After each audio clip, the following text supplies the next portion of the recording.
In celebration of our local farmers and our local products we have at Foodland and Sack and Save, we're making a local dish using all local ingredients. So this dish we're making is going to be a seared Mahi Mahi that uses whole farms tomatoes, local Kahuku asparagus. It uses Waimanalo basil, Maui onions, and we're actually also going to put some Inamona in as well. And macadamia nut oil. And macadamia nut oil.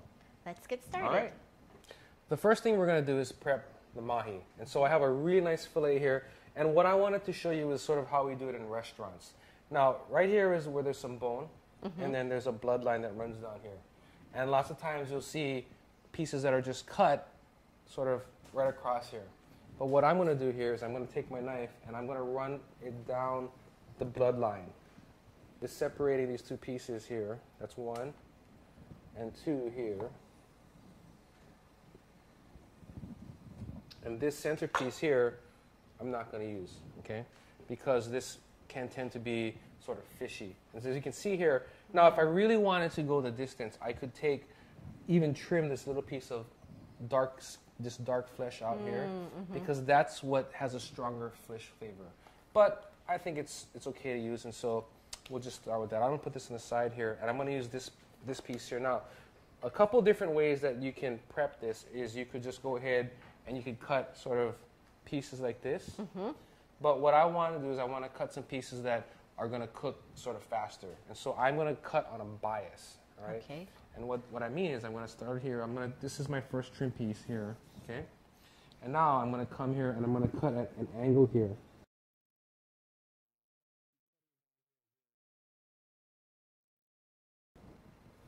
And that'll help it cook faster. Well, it's going to give me a wider surface area, and it's going to give me thinner pieces, so you can see these nice little sort of fillets that I have. And so we're gonna cook 2 of these for 1 portion. And you know, when you go to restaurants, if they're doing tasting menus where you get a small piece, this is one of the ways that fish can be cut. I see. And then we'll get this all sort of rearranged, and then we'll come back, we'll cook the fish, and we're going to do a saute. So what we're going to do is cook the fish and the sauce all in the pan together. Cool? Great. All right. So we've done our prep on the fish, and now we're getting ready to saute. We have a pan here that's medium heat, and we're going to go season. We'll season first? Yeah. And you have Hawaiian salt in here. This is Hawaiian salt that we have in the grinder. I can see it. Beautiful. Okay, now you go ahead and you can go ahead. And this is macadamia nut oil. Macadamia nut oil. Just put just a light, lightly glaze the pan, about a tablespoon. That's beautiful. Awesome. And how does macadamia nut oil taste compared to other oils? This macadamia nut oil is on the lighter side, so it's not a really heavy, nutty oil. It's a pretty clean flavor. So notice again, she put the fish in away from herself so that it doesn't splash on you. And again, we're hearing a nice searing sound, which is very important. One of the things that's important also is we pat the fish on paper towels to make sure there's no moisture. You want to make sure your fish is dry when you put it in the pan so that it doesn't splatter. And that's beautiful. Now, while this is cooking, I'm going to go and do some prep. So we have our garlic already ready. We have our Inamona. The tomatoes we're going to use whole.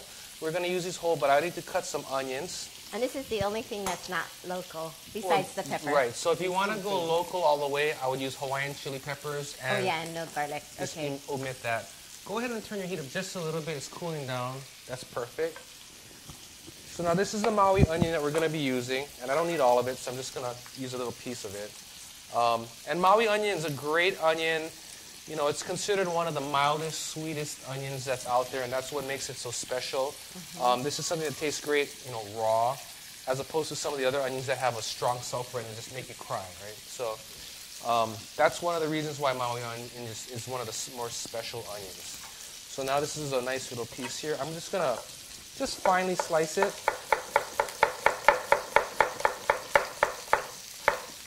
And that'll be plenty for our needs here. Then I am going to take some basil. We have the Waimanalo basil leaves, and I'm going to take it.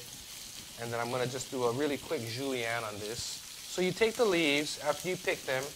And the easy way to do this is you take the leaves and you roll them into a little, I don't know, I guess almost like a cigarette shape, right? And then you're going to go here and just slice it, which makes it very easy. It stays together, and it's a neat, you know, process here. And then you can just go and open it up. And you can use the stems also? Yeah, these are tender, so this should be fine. Now, this is, we're at a perfect point here, is the fish here, what you're looking for in the fish is that the color is starting to look cooked, it's turning opaque from the bottom up. And when you see it turn opaque about halfway up, that's a good indication that it's ready to turn. The other thing you want to look for is you can lift it underneath and just see if it's good color on there. How does it look to you? Oh, that's beautiful. I think you can go a little bit more. A little bit more. Turn your heat up just a little bit. So now remember, cooking is about adjusting to the situation. So I want a little bit more color. I asked her to turn the heat up a little bit just to get it to brown. But one of the things that's very important is when you're cooking and sautéing, you don't need to move the pan a lot. By moving the pan a lot, it really slows down the browning process, and that browning is what gives you great flavor. I see. I think you could want to just let it sit for just a few more seconds. Let it sit, yeah. Sorry. Turn the heat up just a little bit more. So what we're doing right now is we're adjusting the heat up so that we can get a little bit more of that caramelization, which is going to give us nice flavor, okay? I think you're ready to flip. And flip away from yourself. One of the things about cooking is, you know, the more you practice, the better you get, and it'll just become natural. So one of the things I really recommend is definitely, you know, get in there and cook. The more you do it, the more fun it's going to be. So now you can see that there's some nice color on there. There's nice browning. And we flipped it over when it was just about halfway to 2/3 done. So now it's going to finish very, very shortly. And what we're going to do is I have a plate. And once the fish is done, Cheryl's going to put it back on the plate. Interesting thing about cooking, and especially these kinds of high quality fish, is we typically try to serve it on the medium side so it doesn't cook all the way through. And I think we're pretty close. Now we have to remember also, once you put it on the plate here, it's going to cook a little bit more. So she's going to pull it. We're very close. It's just that fine line of when it's done, right? So she's almost ready to pull it, and then she's going to put it on the pan. Great. We'll just go ahead and shingle them. Beautiful. Awesome.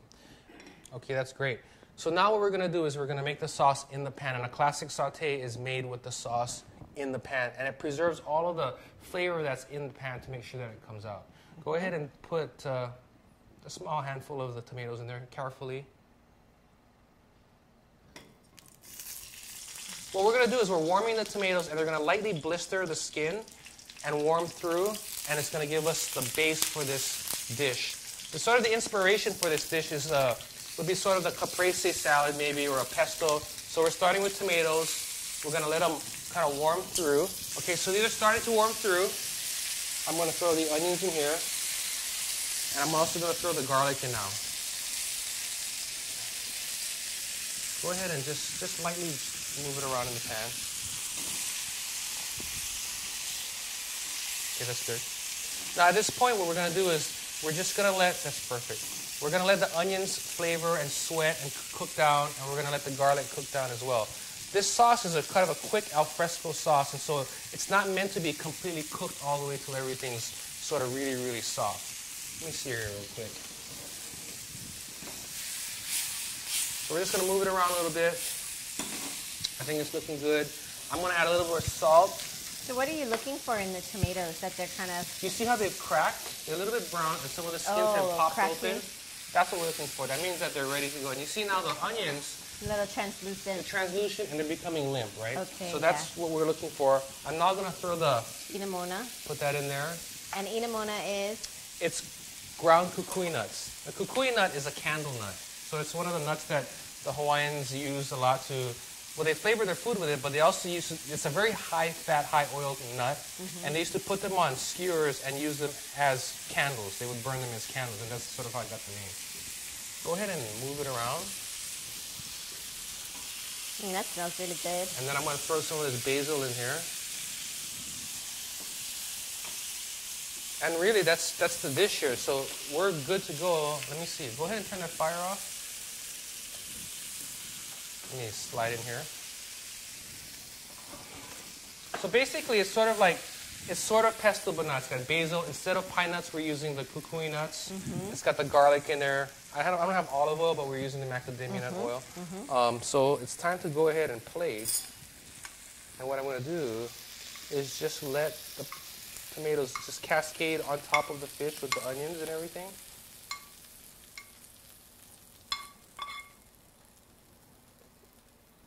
And then I'm going to drizzle just a little bit of oil just to refresh it, give it some texture. We're going to put a little bit more basil here. I'm going to throw some pepper on it. And then we're going to garnish with kahuku sea asparagus. And these are really cool. So they're also known as sea beans, and it has a really briny flavor, a fresh green, salty briny flavor. But it's different from ogo or the seaweed that is in like poke because it has a little bit of a greener, fresher flavor. Oh, it's really So good. we'll just throw a few pieces on there to kind of season it up. And that's the dish. Really simple, really, really fresh. Colorful. And that's it. For this great recipe and more, visit us at foodland.com.